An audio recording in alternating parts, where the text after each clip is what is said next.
આજે આપની સમક્ષ હરણી વારસિયા રિંગ રોડ ઉપર આવેલ ક્યોરમી ફિઝિયોથેરાપી સેન્ટરના ડૉક્ટર કવિતાબેન શાહ છે, જે પોતે ફિઝિયોથેરાપિસ્ટ છે. તું એમને પૂછવા માગીશ કે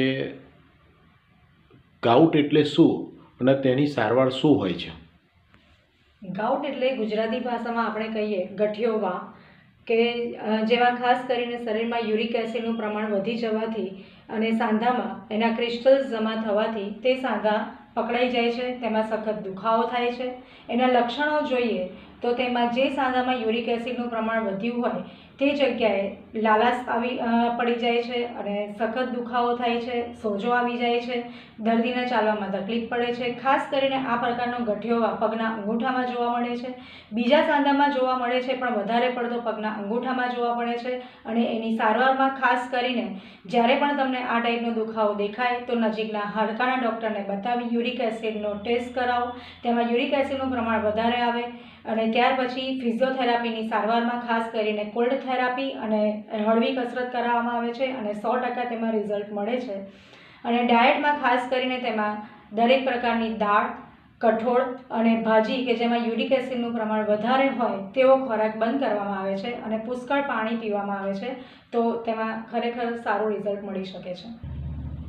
બીજો પ્રશ્ન કવિતાબેન મારે એ પૂછવાનો કે અત્યારના લાઈફસ્ટાઈલમાં આપણે જોઈએ છીએ કે યુવાનોથી માંડીને મોટી ઉપરના સૌ લોકો મોબાઈલ તરફ વળી રહ્યા છે. સાથે સાથ ઓફિસ વર્ક અને કોમ્પ્યુટર વર્ક વધી રહ્યું છે, ત્યારે લોકોને ગરદનના દુખાવાની ફરિયાદો સતત વધી રહી છે. તો આના માટે આપણે શું કરવું જોઈએ?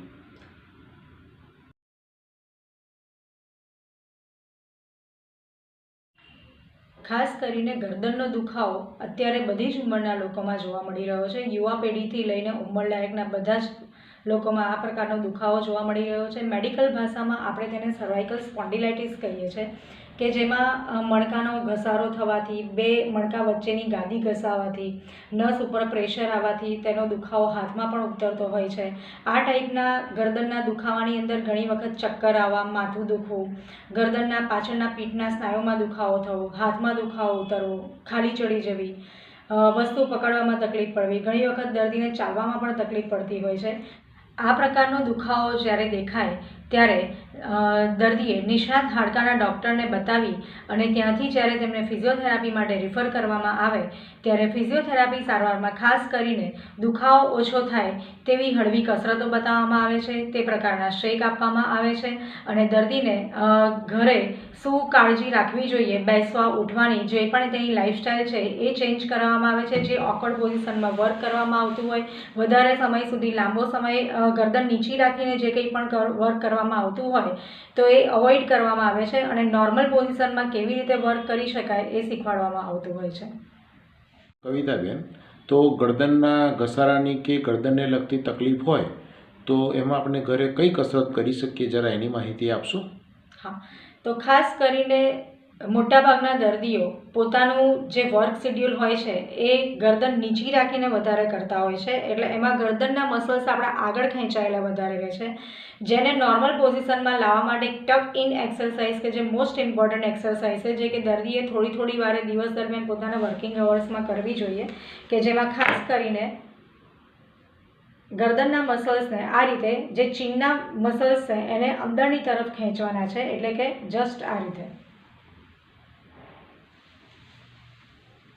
પ્રકારના ગરદનના દુખાવા હોય ત્યારે ઘરે આપણે શું કાળજી લઈ શકતા હોઈએ છીએ?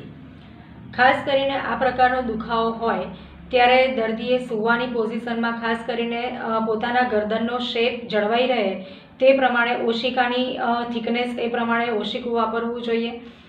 ત્યાર પછી લેપટોપ, ઓફિસ વર્ક જે લોકો કરતા હોય તેણે લેપટોપની પોઝિશન પોતાના આઈ લેવલના કોન્ટેક્ટમાં રાખવી જોઈએ, કે જેથી ગરદનના મસલ્સને બહુ લોડ ના પડે.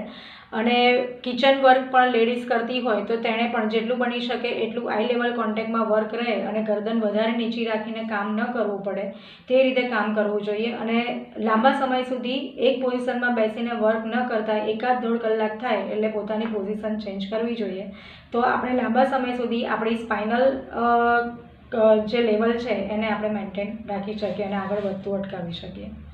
ખૂબ સરસ, આપનો ખૂબ ખૂબ આભાર.